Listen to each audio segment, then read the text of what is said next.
කැලේ ඉන්නවනේ ගිරව්. ලස්සන මාළ ගිරව්. උන්ට ගිහිල්ලා පළතුරු විඳ කවනවා. හැබැයි කූඩුවකට දාලා. ඒකද? එහෙනම් පැවිද්ද කියන්නේ කූඩුව. ඒ මිනිස්සු කැමති ගිරවෙක්ට විලඳ දීලා ආතල් එකක් ගන්න.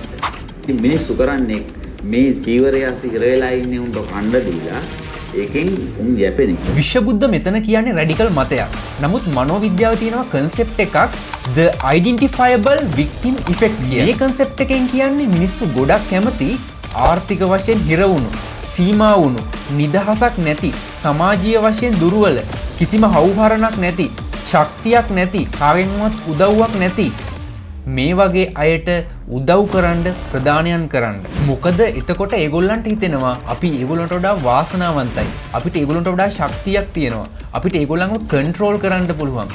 අපිට ඒගොල්ලන්ට වඩා නිදහස තියෙනවා කියන සිම්පතටික් හැඟීම. මේ වගේ මනෝවිද්‍යාත්මක කරුණු දැනගන්න මයින්ඩ් හෙල්ප් ෆලෝ කරන්න අමතක කරන්න එපා. මම දනුක වර්ණකුලසූරිය.